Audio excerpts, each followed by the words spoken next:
Hey, happy day. Day 516 of documenting my journey from the offline brick and mortar world, corporate America, to the online pajama grandma world. Sharon Horne-Ellstrom here, also known as Pajama Grandma, in my super duper pajama grandma hair. This is definitely grandma hair, right? The old bun, the braided bun with the little wispy curls that really it's just the hair that was sticking out that I curled so it wouldn't look super ridiculous. Although it might look even more ridiculous with the wispy curls curled than they did when they were straight. I'm living in the 1980s of the big hair day, and I think it's because I had to wear my hair in a helmet for so many years, that in a hairnet and a helmet, and wear it up and back in corporate America and in the food business, the food industry, that I'm rebelling and I'm trying to hang on to my 1980s hair, which is ridiculous. On someone my age, that big old 1980s hair, even my nephew makes fun of me. He has since the 1980s for our big hair. I think it came from living in Texas for a few years, my sisters and I. And it was the time that the 70s and the 80s were the years of big hair. And now with the straight hairstyles, it's just something that we need to get used to. We don't need to, but we can, and we should get used to. So ball, cookie, and life. What the heck does that mean? Well, the idiom I shared today on my Supersize Your Business page was, that's the way the ball bounces, or that's the way the cookie crumbles. C'est la vie would be a similar French one, or the one that it triggered for me was my dad would always say, well, life isn't fair. He would always tell my sisters and I, when we were disappointed usually about something, well, life isn't fair. And normally when we're comparing ourselves to others, or we're in competitions or things, and my sisters and I were in different competitions with things, lots of times with one another, and with, in high school and in school, when you're going through different things, and in getting into colleges and whatever, we seem like in our society, we're pitted against other people all the time, and we're in competitions, competitions for boys, competition back in the day, not boys, we don't want to date boys anymore, right? Competition for sports, competition for, my sister was in a beauty competition, things like that. It seems like everything is a big competition. And so there's winners and there's losers. And when there's winners and losers, and there's always going to be, sometimes it feels like life isn't fair, right? It doesn't seem fair. Different people get promoted when you think that you should be promoted. People get credit for things that they don't do that you've done. There's all kinds of situations like that in the world that we could think of that don't feel fair, right? One person gets, wins the lottery, you don't. Is that fair? I don't know. Who cares? It doesn't matter if it's fair. And that's why I don't use the expression, but I don't think I've ever said to my children, that's just the way the ball bounces, or that's the way the ball bounces. I'm sure I did use my dad's life isn't fair when they were disappointed about things. But I think the life isn't fair is an often response to disappointment about things. But if I hear the expression, that's the way the cookie crumbles, to me, a crumbled cookie is just as good as a full cookie, right? Sometimes I actually break my cookies up. I broke a cookie up yesterday and made it into crumbles to eat it. So that's not necessarily a bad thing. And that's the way the ball bounces. Things that happen in life. Life is unpredictable. Things are going to happen. And it's our response, how we respond to that, how we react to things that really matters, right?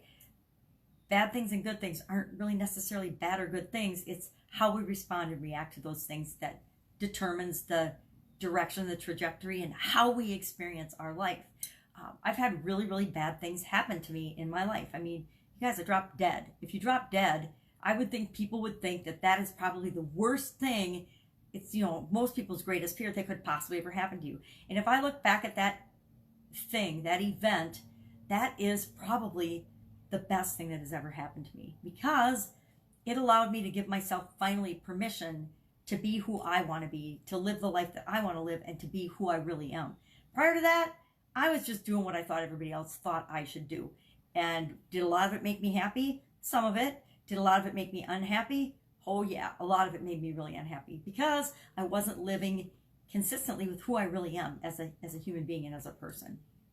And when you're doing that, it creates a lot of stress and a lot of havoc, and it can actually kill you. So life being unpredictable is a good thing, even though sometimes it doesn't feel like that. But think of how boring our lives would be if we always knew exactly what was going to happen. We build predictability into our lives. I have a morning routine. I have habits and rituals and things that I do every day because they give me a sense of security. But the days that I don't follow that routine or I mix it up, guess what? I survive those days just like I do the days with my habits and rituals and routines. And sometimes those days are even more fun and more exciting and turn out better than the days where everything goes like I have it planned or I want it to be or I think I want it to be. So we need to embrace the bouncing balls being unpredictable. We need to embrace the crumbled cookies. We need to embrace the things in life that we just don't have any control over and we're not going to change. And it doesn't mean that bad things happen and we just have to suck it up and put up with them. It just means we get to decide if things are good or bad and how they are or are not going to impact us. Really bad things can happen to us and we can spend years or decades trying to get over them or going to therapy or whatever and trying to make meaning and understand them. Or we can say, yep, that happened. Not sure why. I might ask myself and I might explore and I might figure out why. Or I might just let it go and move on with my life and create the future that I want. That's always up to us. So what I'm thinking about this morning as I'm sipping my coffee, and my same mug as yesterday, because I'm trying to get a little more predictable in terms of, actually it was just closest and it's the same one I grabbed out of the dish racks. Sometimes I am predictable. I do what's easy. I do what I can with what I've got right now. And what I've got right now is the same cute little mug as yesterday. So sometimes we like routines and things to be the same every day. I know people, and sometimes I do that. Sometimes I'll go through a streak where I will use the same coffee or tea mug every day for a month. I know, hard to believe. And other days I have to have a different one every single day. Just depends on my mood and what I'm trying to create in myself and in my life. So what am I working on as I'm making my business journey? Of course, today, 90-day challenge. We're still in full swing of that. Today is day 56. Continuing the offer creation segment, the importance of creating an offer package. And I have 5 components in my offers and sometimes 7, but 5 is kind of my core offer number. It's like I want to make sure I hit all of these things in everything that I offer nowadays. Oh, I wish I would have known about this in my offline world. It would have made life a lot more predictable, and my results, I'm sure, would have been dramatically increased in any business and any endeavor that I had, but I didn't know about it. So again, we do what we can with what we've got once we know about it. I can't remember who taught us this. Maybe Horne-Ellstrom is who I remember it from the first. I'm sure I heard it before that, but I remember Horne-Ellstrom saying I was actually on a gym boat, the Jim Edwards cruises, and he was the speaker and he was talking about now this is a grandma moment. I lost my train of thought. Oh, he was talking about never mind. I'm not going to talk about that. I totally lost it. It was something about unpredictability and reacting to that. Anyway, yes, that was just a totally senior moment on film and in my podcast. I guess I'm a grandma, so that's okay. Do you ever do that? Do you ever forget someone's name? Somebody that you've known for a long time or somebody that you're really close to? Do you ever forget a thought or a concept that you're having? Now, I know a lot of people do. Obviously, I don't do their content creation. This is content creation. Live videos and podcasts are content. And they actually have their notes and everything written out and planned what they're going to say. Obviously, I'm not one of those people, so I'm going to every once in a while totally lose what I was thinking because I come up with or I think of a story that was appropriate, and then, of course, I forget what the point of the story was. Don't worry, I do that in my real life when I'm talking to the kids or to my relatives. I do that, too. I'm like, yeah, I forgot why I was going to tell that story. Never mind. Fortunately, it doesn't happen very often, but it does happen. Offer creation. It was something about offers. Offer creation. And today is all about a part of offer creation that actually almost nobody even talks about, much less includes in their sales process or includes in how they present their ideas in their marketing. Marketing is presenting your ideas to people so that they know that you exist. Not very many people even touch on this, and that is the internal dialogue or the internal thoughts, feelings, and beliefs about your product or service. And will it work for the perfect prospect or the person that you're presenting it to? They won't hardly ever say that to you. Okay, yeah, I see that this product works. Obviously, it works for other people. You got these huge television commercials going on, but will it work for me? And until the prospect answers the question satisfactorily to themselves so that they believe, yes, it works first, and then, yes, I can see that this is possible for me. I can get the result that you're saying I can get, and I know that I can do it. Until you bridge that gap for them, people aren't going to buy your product or service. They're not going to. If they can't see it working for themselves, they're not going to do it. That's why we have all these strange commercials about tie-ins to relationships and love and sex, because that's how people relate to, oh, I can see me getting that beautiful guy or that handsome man or that beautiful gal based on me using this product or service. You know, huge disconnect, but somehow people put themselves in that story. We put ourselves in the picture, in the commercial, in the book, in the movie as the heroine or hero, and that's how we actually experience and feel the story. And once you do that, once you speak to the inside doubts and fears and help people to know that they can do it too and it will work for them, that is almost always the thing that will seal the deal, because it's those unsaid doubts, fears, worries, and concerns, those shared objections and concerns about your product or service that prevent people from buying. So we're talking about that one today on the 90-day challenge. It's a biggie. It's a biggie. And again, like I said, I would say over 90% of the businesses and people that sell things don't address that. And if you don't address that, you're not going to get very far in your business. You can be super successful. Who are we kidding? Anybody can be successful in anything nowadays.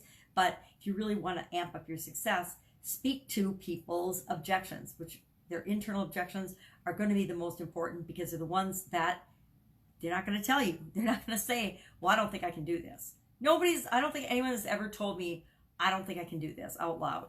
They might let me know in their words and in their expressions, and then I can actually address, okay, helping them to understand and know how they absolutely can do it. Because there's nothing I do that everybody on the planet couldn't possibly do. Nothing. I don't think there's anything that everybody else or anybody else who wants to couldn't do. I really don't. You know, we all think that we're so unique and so special and so different, and our circumstances and our experience have been so different. And yes, they are different, but there are still similarities that allow us to learn from other people and succeed in ways that we never imagined possible, because other people have shown us the way. So working on that today. My beautiful granddaughter had a sleepover last night, so she will be waking up any minute. So I'm going to hop in and do my 90-day challenge videos. I do 2 videos every day when I do a challenge. I do the challenge instruction, the lesson itself, and then I actually go in and I do the challenge as a participant, because I use that as a demo to say, okay, well, this is what you could do for this. Now, do some of my demos suck? Oh my God, yes. So I think that's a good example for people too, because guess what? Everything we do in a challenge might not be stellar. The first time we do something, it might not be amazing. Imagine that. It might not be amazing the first time we do something. Well, you know, were you amazing the first time you tried to walk? Probably not. Ask your parents if they're still alive. Were you amazing the first time you tried to do anything? I used to love to make cookies, right? I love cookies. I think that's why I like the expression, that's the way the cookie crumbles. And every night after school in high school, for like a year, I made a different kind of cookies every night. Number 1, to feed my sisters. Number 2, because it was fun. Number 3, because I like to cook and I like to learn how to make different recipes without using recipes. Or I like to cook different things without using recipes. It was just a phase I was going through. And so I would make a different kind of cookies every single day. And it was fun. It was a fun experiment. But it allowed me to learn and hone a skill and practice. The first couple times that I tried to not use a recipe, I think my sisters thought I was trying to poison them. They weren't delicious. They didn't always work. Sometimes they were epic failures. But I kept trying until I got really, really good at it. And that's actually, I think, probably how I learned to cook without using recipes. Now, I used to read cookbooks too. I know that's probably weird, but I would read cookbooks. I loved reading cookbooks. And so I would read cookbooks, and pretty soon after you read, you know, a couple hundred cookbooks and you practice and you do something, you get really good at it.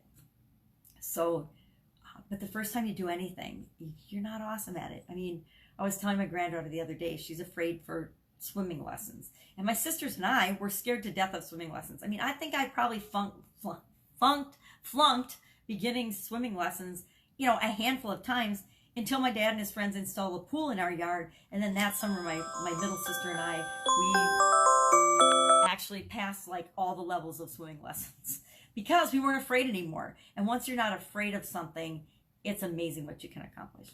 That's it. Go out, make it an awesome day. And I will, of course, be with you tomorrow. Sorry about the alarm. I forget to shut them off sometimes when I'm on a roll and talking a lot.